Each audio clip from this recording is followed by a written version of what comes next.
I am an uncultured lass. The prosthetic leg was not a major plot point. Normal people have a life. Irrelevant details. Wasn't plot enough. I refuse to watch it. I refuse to talk about it. I am done with it. It does not exist. Hi guys, welcome back to another Rants video. I have finished the Hunger Games trilogy and Ballad of Songbirds and Snakes. I have yet to get Sunrise on the Reaping, and the movie's not out yet. So a comparison video for that will probably be coming next year. Or you'll get two videos, one for the book, one for the movie. We'll see. But for now, I want to talk about these books in comparison. Well, not exactly comparison. I don't really like that word, but sort of comparison with their movies, because I am an uncultured lass and I only just read the books. Anyway, so we'll start with the Hunger Games trilogy. Overarching thought, I generally think, and just in general, think they do a very good job with the movies as far as adaptations go. They're very good adaptations. I don't really have that many complaints, and I know there definitely are people who do. It's usually about all of the little details and characters that they did not include. But I can grant them some grace for that, because you can't fit all of the information from a 30-page novel into a 2-hour movie. It just does not work. That being said, I think the only thing I truly wish was in the original trilogy movies is the mayor's daughter, Madge. It's Madge. Correct me if I'm wrong, that would be awful. But Madge, who is in the books the reason that Katniss has her Mockingjay pin. Personally, don't get after me, those of you who that Peter's prosthetic leg people. But that's really the only character that they took out that I really would have preferred that they kept in. That's the main one. And yes, taking out Peter's prosthetic leg is technically a very big detail that they left out. But at the same time, his prosthetic leg does not play a huge role in the plot. It's mostly I don't know how to describe it. It's just showing the damage that comes from the games, all their scars and his leg being gone, as something that the Capitol can't erase at all. So yes, it's a cool thing, it's a cool character thing, but I don't think it ruins the story or how the movie's played out with him not having the prosthetic leg, because it's not like it continually comes up all the time as important to what's happening. It's more of a character detail and has more meaning for that. And so it comes up more than once, obviously, but it's not like it serves a purpose within the plot line. It's possible to forget that he has a prosthetic leg when things are mentioned. So I'm personally not super mad about that, and maybe that's because I started with the movies versus starting with the books. I don't know, but that's not a detail that pisses me off quite as much. I see people in Pinterest or whatever kind of freaking out. Well, not freaking out, but being like, this wasn't in the movie and blah, blah, blah. It's like, yes, no, it wasn't, but I think it still works because the prosthetic leg was not a major plot point. So I think it works. Yeah, I kind of noted, I think my general conclusion was that the benefit of books is internal monologue and as much time as you want to add detail. So like you can go as far as you want in a book, as far as details and character stuff and all of that. And you can tell all of the things because there's inner monologue and you know what the character's thinking all the time and all of that. It's so easy to put that in a book. I should add this because it also is relevant here. It's so easy to put that in a book because a book doesn't necessarily have a limit on how long it can be. There's no time constraint because you can take a break from a book. You can end a chapter and set it down. Most people, sane people, sit down to watch a movie all the way through. And so there's a certain time constraint on how long you can make a movie because most people are not gonna sit down and watch a 4-hour movie that's just shot for shot what happened in the book.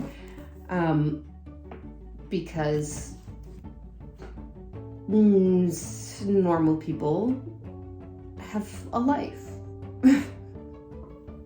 No offense to the people who would sit down for that.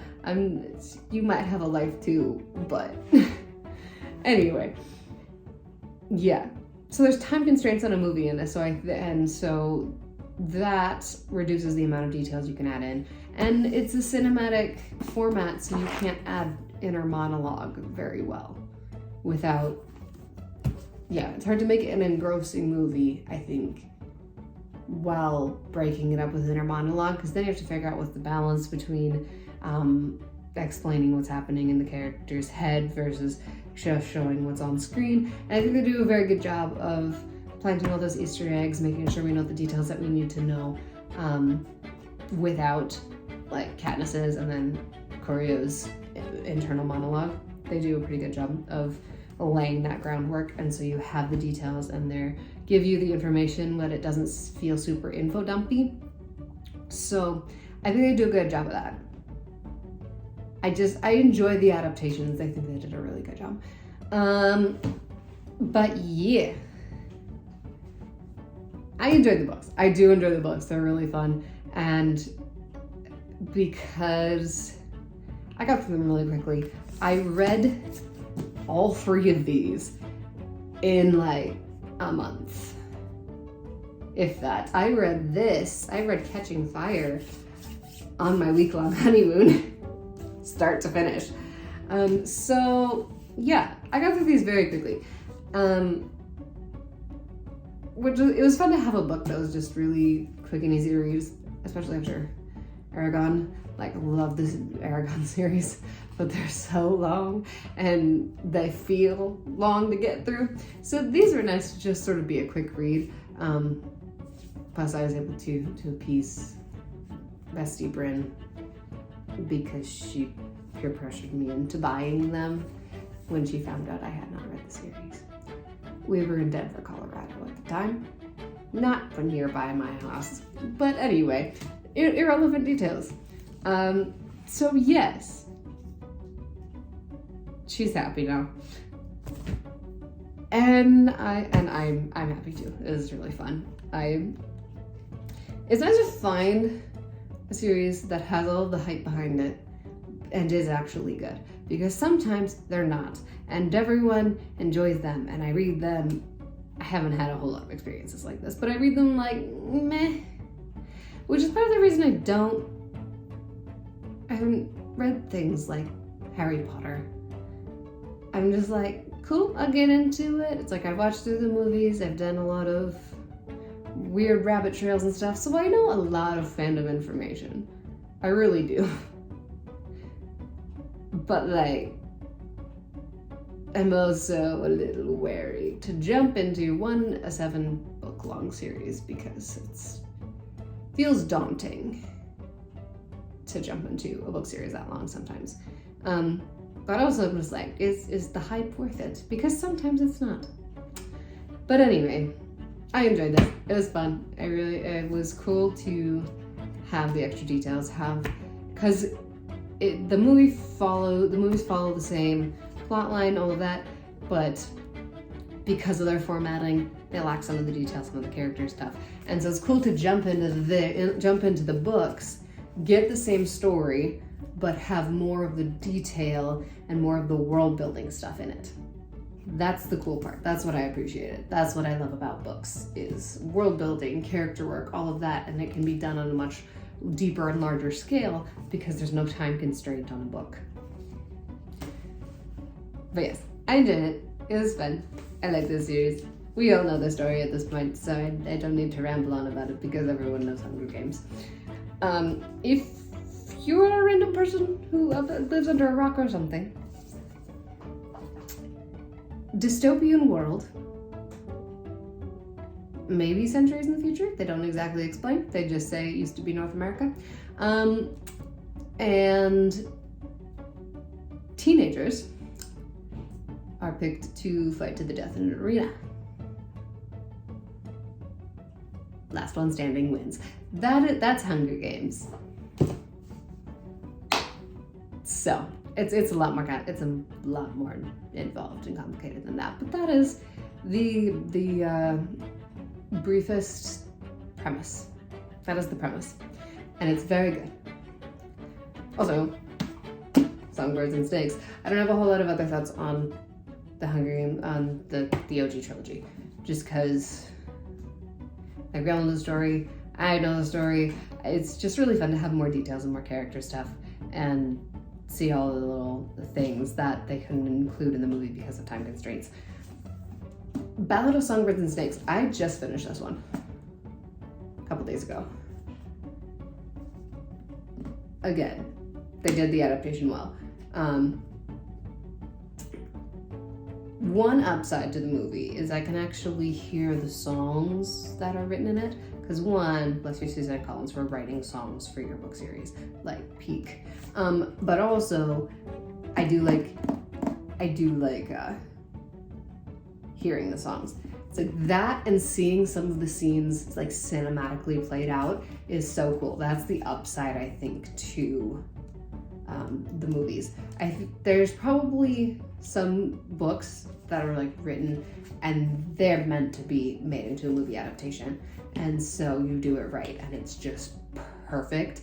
I think this is one of those worlds in one of those series, because they read through a scene and I'm just envisioning the way they did it in the movie, and I'm like, that's awesome. And like seeing how it's described and like how versus how they did it, and oh, it's so good. It's so good. And I think they made it flow really, really well in the movie, and they included most of pretty much everything that they needed to include. I think the biggest thing they left out in this one is the side effects on Clementia, because we're kind of just left with her fate being unknown, whereas in this it's a bit more drawn out. Like, she doesn't die, there are side effects, and we see how that affects Corio as well in his view of Dr. Gall. And so that's an interesting thing, and I think it's one of the bigger things that they left out. And then in the depth of he and Sejanus's relationship, which again, they couldn't go as in depth because of time constraints in the movie, but there's just a new level, I think, of intimacy in the book because they can go that in depth with it. And we get to see his raw reaction and what's going through his head, which you can't you could technically go through what's going on in someone's head in a movie, but it's a little bit harder than the written word, I think. It's easier to balance internal monologue and what's going on around them in this, because you're just going from their perspective anyway, and so you're describing how they see things happening, and which is also there in a monologue. So it's just easier to do that in the format of a book versus the format of a movie. But very good, very much enjoy it. Yeah.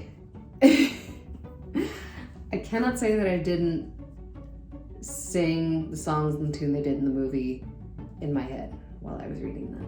I did that in this one too. Well, all of them, but the trilogy too. because that's how it is in my head now. And it works, and I like the tunes, and they're done very well. But yes. Songbirds and Snakes is just a really cool, interesting one anyway, because it leads off immediately with a lot, it's like a little bit of a slower start, but then there's a jam-packed middle, and then the ending is a little slower as well, but it's so good. I love all of the complexity of the story and like the complexity of Coriolanus' character. Even though, like, you know he's going to end up as the main villain in this. Sorry, spoilers if I haven't read it. Technically a prequel, but like, you should have read these first. Anyway, even though you know he's going to become the big bad, you can still like see the way his brain is working because of inner monologue. He does things that he's still like, I can't forgive you for that, and it shows his true nature. But you also see his humanity, like him truly falling in love with Lucy Gray. But that does not overpower his thirst to gain importance, to gain recognition, to gain power. And you see his human emotions. He truly does care for Sejanus despite everything. In the end, he does cry for him, and it's cool to see, because I think it would have been beneficial in the movie if we saw his reaction to Sejanus' death outside of him being in public, and that probably would have gone a long way to showing the complexity and kind of intimacy of their relationship. I think that would have hit it home a little bit harder, probably. But yeah, he definitely seems colder in the movie, but that's probably, I think, a lot because you can't include all of his inner monologue and his inner battles going on, because there's a moment where he does question the Capitol and like his safety there because of what happens with like what Dr. Gall's doing and all of that. So it's cool. This one I think was the coolest one to have inner dialogue in, because Corio is just such a more complex character in the way he thinks and the way he does things and how he reasons things out and justifies the things he's doing, versus Katniss is just trying to survive and gets roped into this bigger thing that she wasn't actually trying to get herself into, becomes an unintentional symbol, all of that. So her inner monologue doesn't do as much for the story, so it's not as much of a loss in the OG trilogy, versus this one, I think we lose a bit more in this when you take away the inner monologue, because Corio's such a thinker. And he's mulling over every single angle in his head and then going from what best benefits what he believes is right. Whether that's his own gain, whether that's for the Capitol, whether it's for Lucy Gray, all of that. And so his inner dialogue, I think, is more probably important to the plot and how the story runs and how much you understand what's his character is actually driven by and motivated by, versus Katniss's. This is very obvious. She's trying to survive, and then she's trying to protect Peeta, and she's trying to protect her family, and that's what's driving her, versus Corio is much more complicated. So yeah,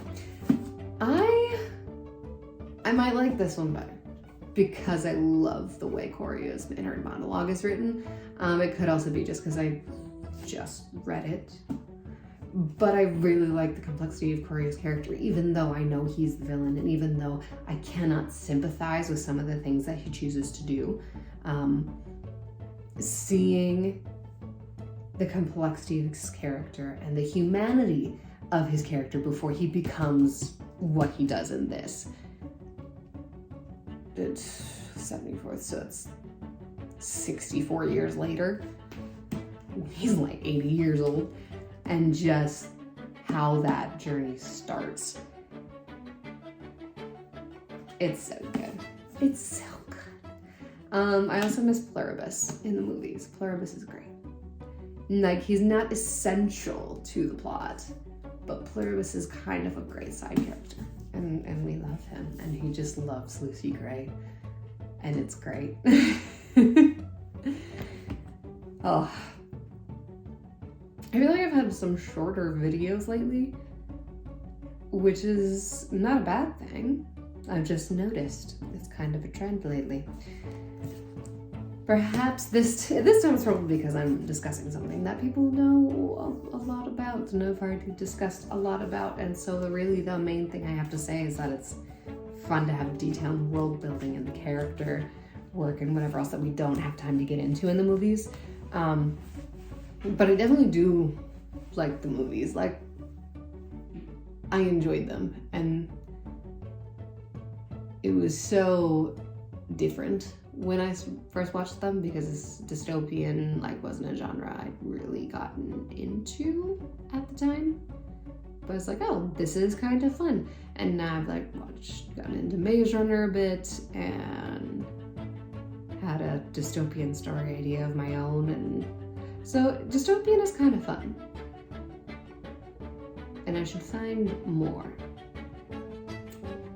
But anyway, those are my thoughts on the books versus the movies. I enjoy them both. I think the way they do the movies is a borderline ideal adaptation.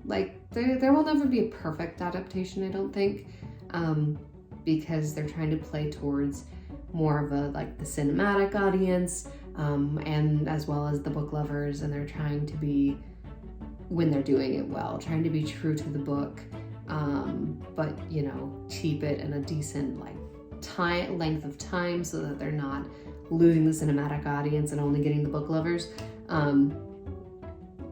So yeah, it's ideal, not perfect, but they're pretty close to an ideal adaptation because they get the heart of the story, they get the characters right, they bring all of those details in, whether it's as an Easter egg for the book lovers or as the brought up in a slightly different way so that the information is still there, even though it's not necessarily exactly book accurate, but they do it really well and they get all the information across that needs to get across. And yes, they have to cut some of the side characters and some of the details, some bigger than others, but the heart of the story is still there and the heart of the characters is still there, and that is what matters, and that's what brings the story to life. Because even Maze Runner,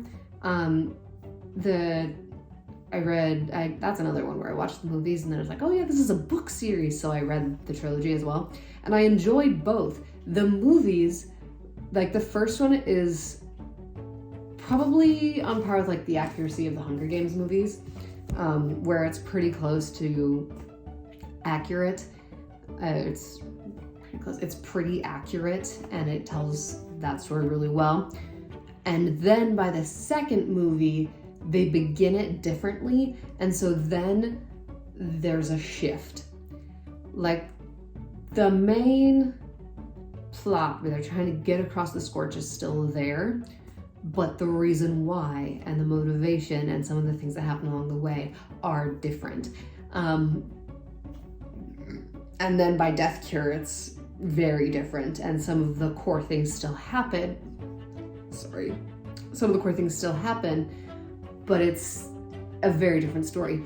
And that, I think, works too. I enjoy both of them still, but I think that one is because it still keeps the heart of the characters, like this does, but instead of, and it has kind of the heart of the story, the main themes and whatever all stay the same. The themes of the characters stay the same.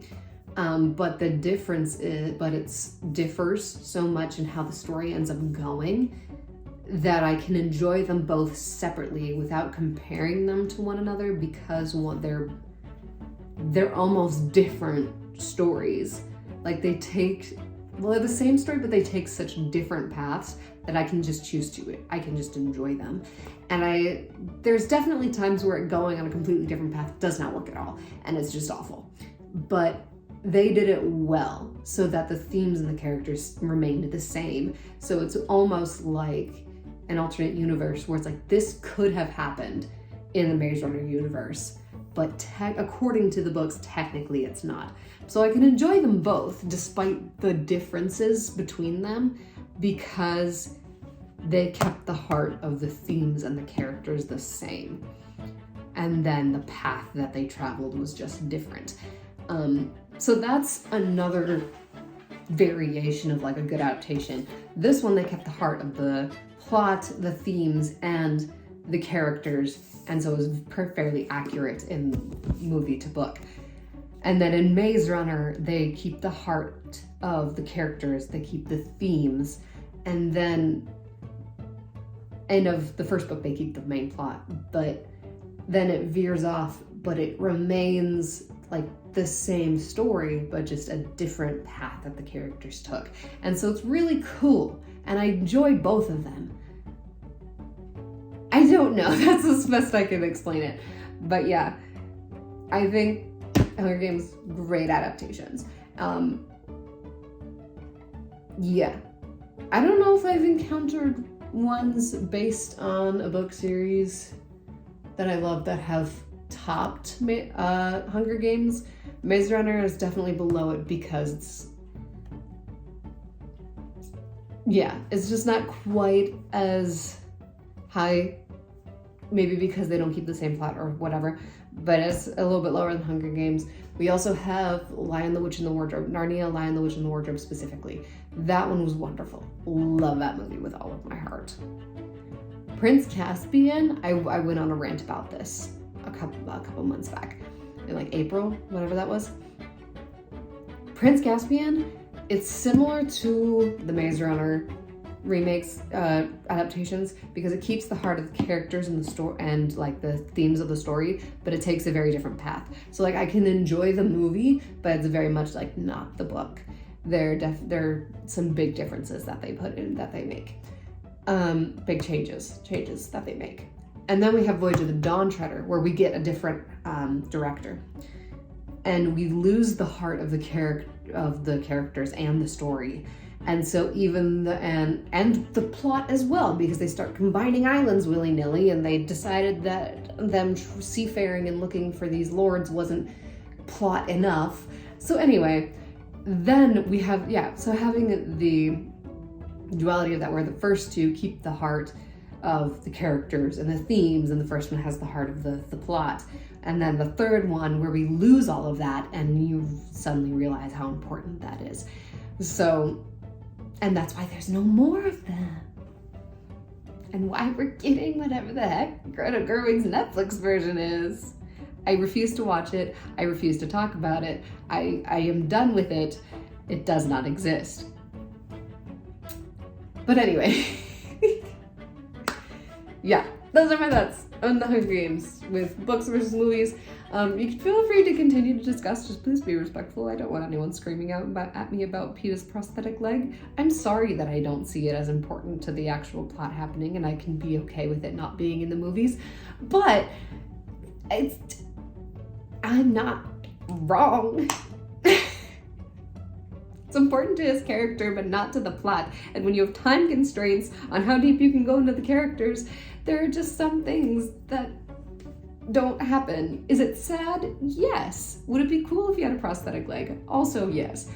But I'm not going to get really mad about it, because even in the books, there were times when I could forget that he had a prosthetic leg. Anyway, yep. My thoughts. Continue discussion in the comments. Would love to chat more about the differences between the books and the movies, what you think of them, what details you thought should have been included, any of that. I love discussing fan things, nerd things with everybody. I post videos on this channel on Saturdays, on my audiobook channels, tentatively on Thursdays. It's been a bit rough these past couple months. We'll get there. Someday I will get back to a more regular recording schedule. But anyway, I post videos on Saturdays and Thursdays most of the time. I'll see you guys next time.